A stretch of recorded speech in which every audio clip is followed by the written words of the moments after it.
How to solve the faulty flame. First, please remove these screws to detach the top cover and backboard.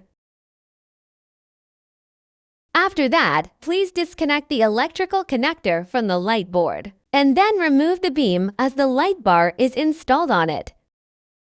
Remove the light board by unscrewing the two screws, discard the faulty light board, and get a new light board to replace it.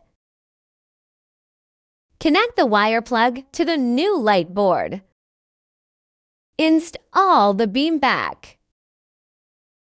Reinstall the backboard and the top cover. If the fireplace cannot work properly, you can check the motherboard first to do the basic troubleshooting. This port is for fan motors. This one is for temperature sensors.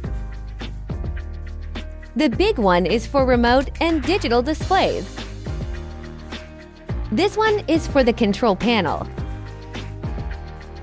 This one is for flame lighting.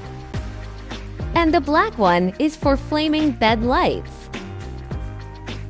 First, remove the screws on the bottom of the machine.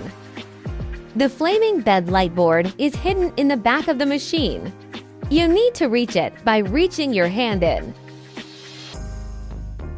Then disconnect the faulty light board and replace a new one.